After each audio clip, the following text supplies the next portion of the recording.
Bonjour et bienvenue sur cette vidéo pour le grand oral du bac.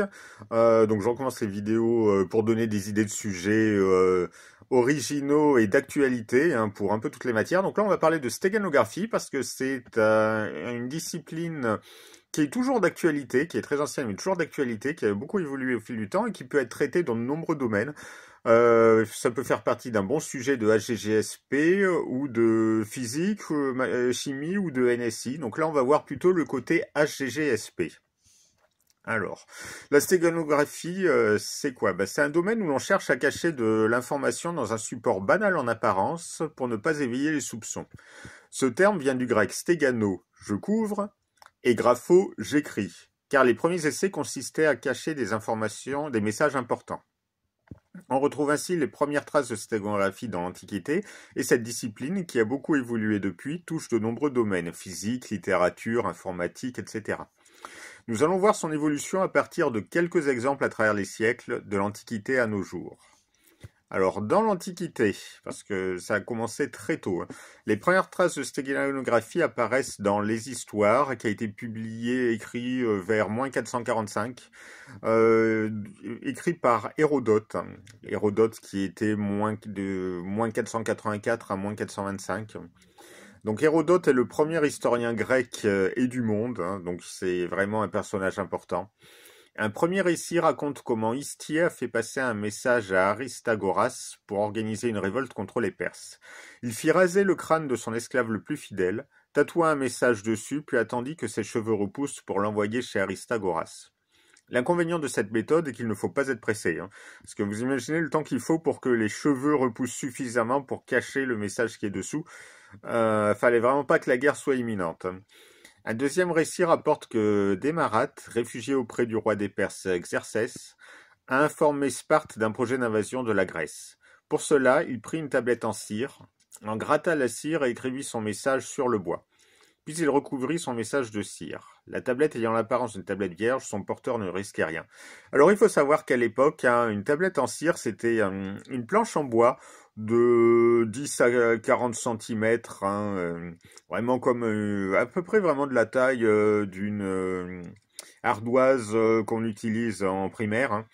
On est vidé, on l'a creusé hein, pour retirer un maximum de bois à l'intérieur, tout en laissant quand même un fond. Hein, on les vidait pas entièrement, on laissait quand même un fond.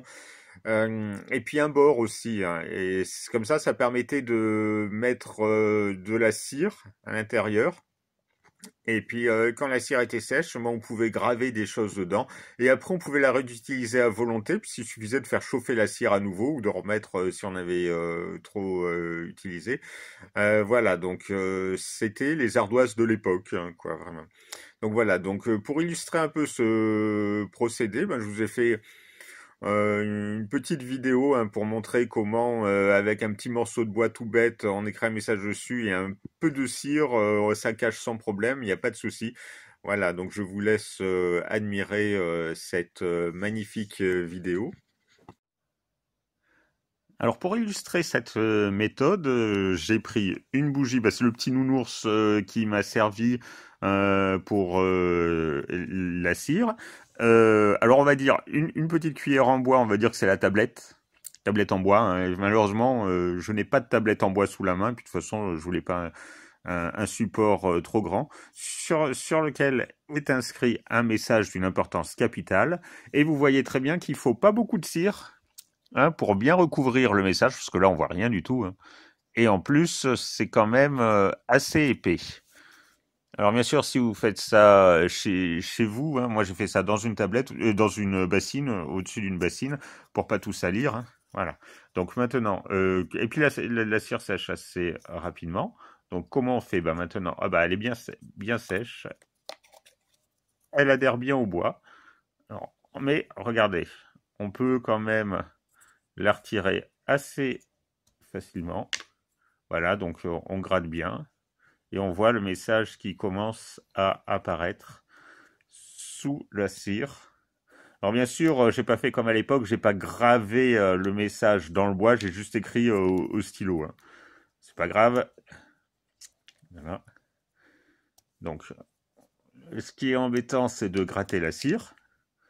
il devait s'amuser à l'époque, hein. On voit vraiment que dans l'Antiquité, hein, fallait pas être pressé, et puis fallait pas avoir peur de passer des heures à faire un petit truc tout bête, juste pour un message.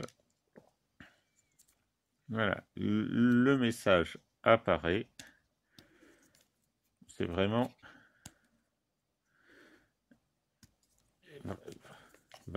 laborieux. Alors si on a un gros message, parce que les tablettes vraiment, elles étaient quand même assez grandes, ça devait prendre quand même du temps de gratter tout ça.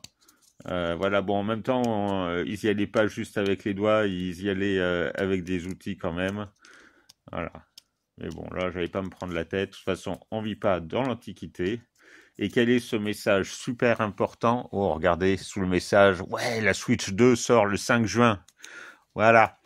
Donc voilà, un petit exemple, une illustration toute simple de cette méthode qui a permis de sauver la Grèce quand même, hein, parce que bon, comme ça, les Grecs ont été avertis que les Perses allaient les envahir et ils ont pu réagir. Donc c'est d'une importance historique capitale. Après, ces deux récits d'Hérodote illustrent les deux méthodes couramment employées en stéganographie, hein. Alors, on cache physiquement un message, hein. Première méthode, on cache physiquement un message, hein, le crâne tatoué de la première histoire. Et deuxième méthode, on dissimule un message dans un support qui sert déjà à transmettre de l'information. La tablette de cire de la deuxième histoire. Une tablette de cire sert déjà à transmettre de l'information et on cache un message à l'intérieur sous la cire. Donc c'est la deuxième grande méthode de stéganographie. Voilà. Après, on remarque aussi que dès le 1er siècle, Pline l'Ancien décrit comment fabriquer de l'encre invisible ou sympathique, hein. Ces encres seront largement utilisées pendant de nombreux siècles avec de nombreuses variantes, hein.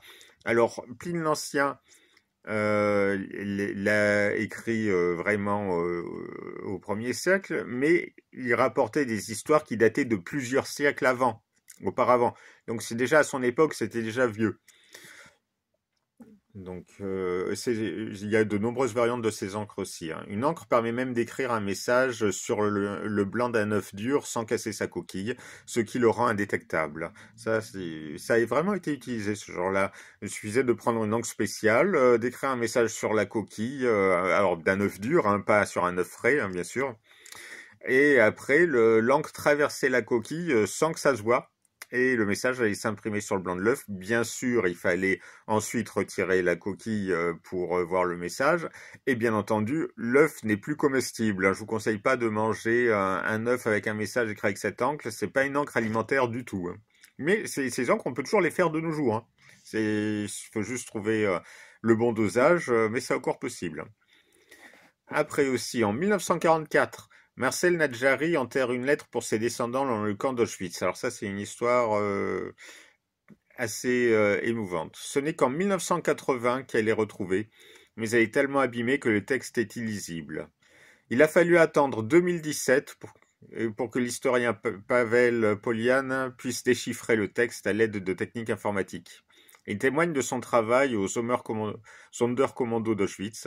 C'était un prisonnier juif qui devait nettoyer les chambres à gaz et prélever les cheveux et les dents en or avant de brûler les cadavres. Donc voilà aussi un exemple de la stéganographie.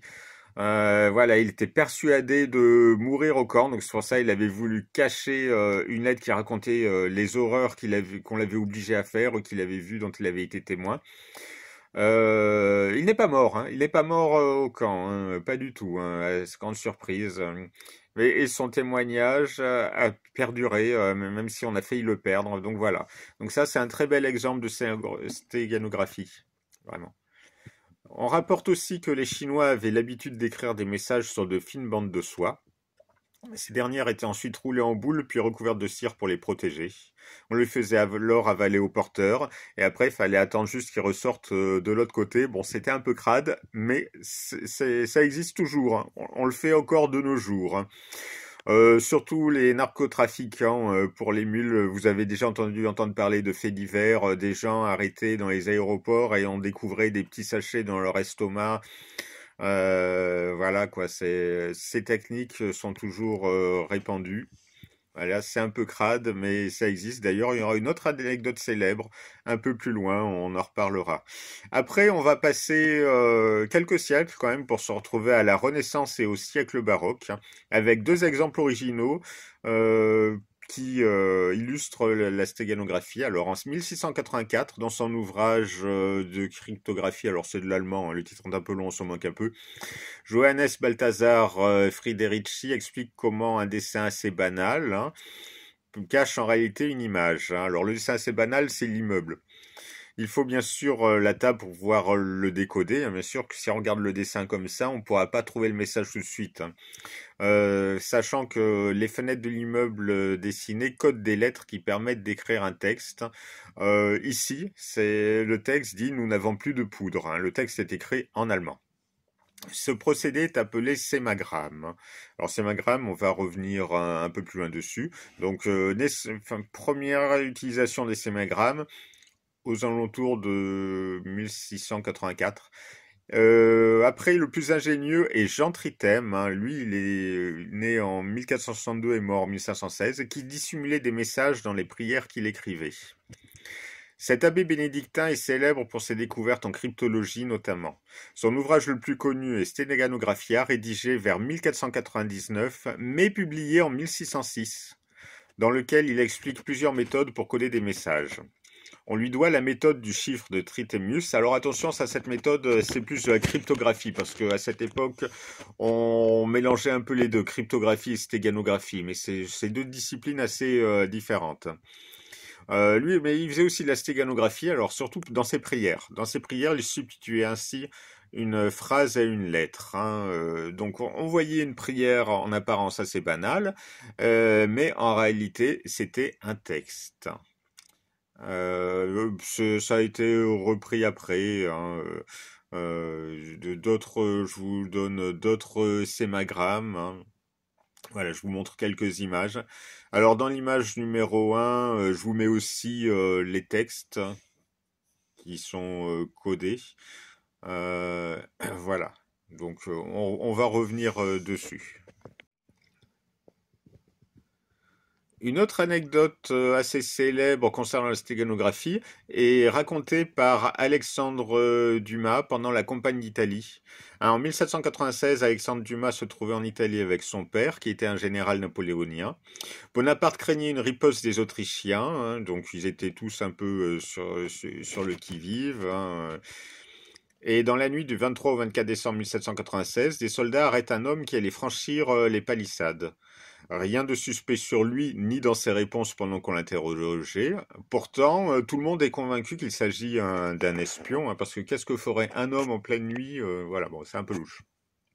Or, une lecture favorite du père d'Alexandre Dumas était Polybe et les commentaires de César. Et dans cette lecture, il en était justement au chapitre où César racontait comment il mettait un message dans une boule de la taille d'une bille d'enfant, et après le messager la tenait dans sa bouche, et si jamais il était arrêté, trop pris et tout, il pouvait l'avaler, comme ça, ni vu ni connu, il n'y avait pas de souci. Alors, se rappelant sa lecture, il ordonna qu'on fusille l'homme pour lui ouvrir le ventre. Du coup, de peur, l'espion avoua qu'il avait bien avalé un message, et on lui donna un laxatif pour le récupérer. La découverte était importante, hein, puisqu'on a découvert une lettre écrite en français en plus. C'était vraiment que du bonheur, et qui dévoilait les détails d'une attaque à venir. L'interception de ce message fut cruciale pour la victoire de Napoléon. Et voilà, un bel exemple de stéganographie, un exemple vraiment historique et important. Après, un petit peu plus loin, on tombe sur un registre plus léger avec les acrostiches, hein. Donc la littérature s'est emparée de la stéganographie pour donner naissance à de nouvelles figures de style, hein, l'acrostiche et ses variantes. Alors c'est quoi un acrostiche? C'est un poème ou une strophe où les initiales de chaque vers, lues dans le sens vertical, composent un nom ou un mot-clé. Alors on attribue à Georges Sand et à Fred de Musset une correspondance torride cachée dans des poèmes, hein. Je vous mets le message de Georges Sand, hein, sa première lettre, hein. La lettre qui est en apparence très banale, hein, on est bien dans le style de l'époque, où une femme écrit à un homme qu'elle aime bien passer du temps avec lui, qu'ils sont juste amis, une lettre tout à fait banale, hein. Et en réalité, qu'est-ce que ça cache? Ça cache un message vraiment torride pour l'époque, c'était vraiment cru. Bon, George Sand était une provocatrice, hein. Et Alfred de Musset lui aurait répondu ceci, pareil, quand on voit la réponse, elle est vraiment mignonne et tout, on se dit tiens, quel brave homme et tout, alors qu'en fait c'est assez cru. Voilà. Ce procédé aussi a été repris dans un épisode des Simpsons, hein, saison 15, épisode 2, Une mamie hors la loi, où la grand-mère de Bart communique avec Homer à travers les journaux, hein. Voilà, donc on reprend exactement le même procédé. Autre acrostiche célèbre, celui d'Arthur Rimbaud, hein, dans Le Dormeur du Val, la dernière strophe. Les parfums ne font pas frissonner sa narine, il dort dans le soleil, la main sur sa poitrine, tranquille. Il a 2 trous rouges au côté droit. Et si on regarde les premières lettres, ça forme le mot lit. Normal, il dort. Il dort. Il dort, mais pas dans un lit, lui. On trouve aussi le vers brisé. Le vers brisé, il faut prendre la moitié de chaque vers pour trouver le texte, hein. Vraiment, on fait la césure à l'hémistiche.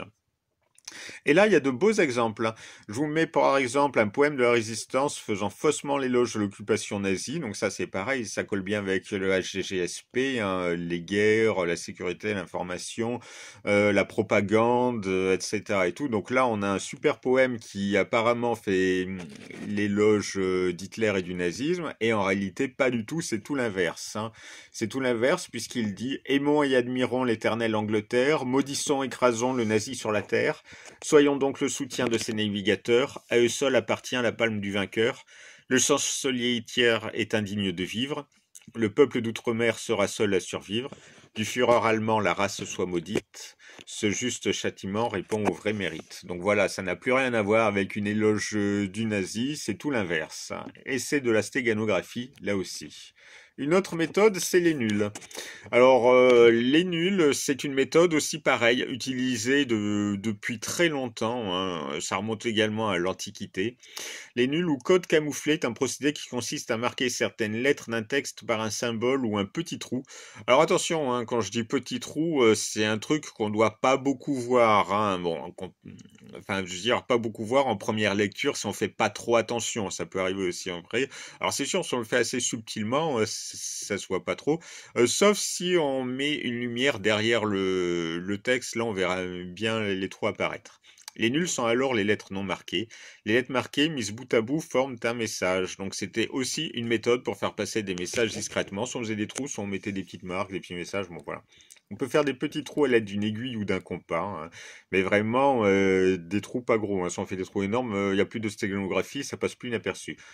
Voilà. Et ce procédé a été très utilisé par les Allemands pendant la Seconde Guerre mondiale avec quelques variantes, hein.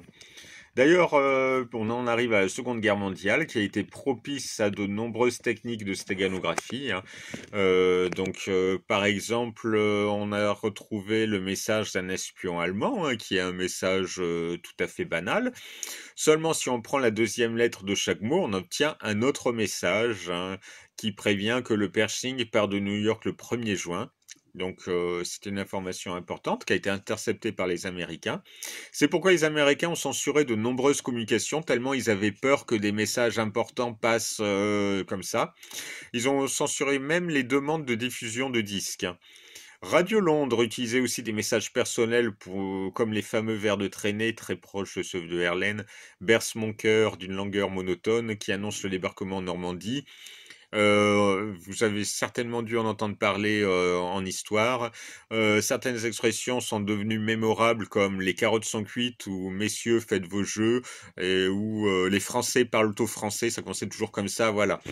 Et tout ça, ces messages un peu anodins avaient été lourds de sens et passés à la radio, c'est de la stéganographie. Alors, on va revenir un peu sur le sémagramme. Alors, le sémagramme, c'est un procédé qui consiste à cacher un message dans une image ou une partition de musique. Les lettres ne sont pas écrites, mais codées par des éléments ou des symboles. L'observateur ne peut donc pas se rendre compte qu'un message est devant ses yeux. Par exemple, la hauteur de l'herbe ou la taille de certains éléments d'un décor permet de coder des phrases en morse dans une image. Alors, je vous en montre 3. Hein, je vous donne même les réponses. Hein, dans une image, il faut regarder les hauteurs des herbes. Dans une autre, c'est même les oiseaux, les hauteurs des oiseaux, etc. et tout.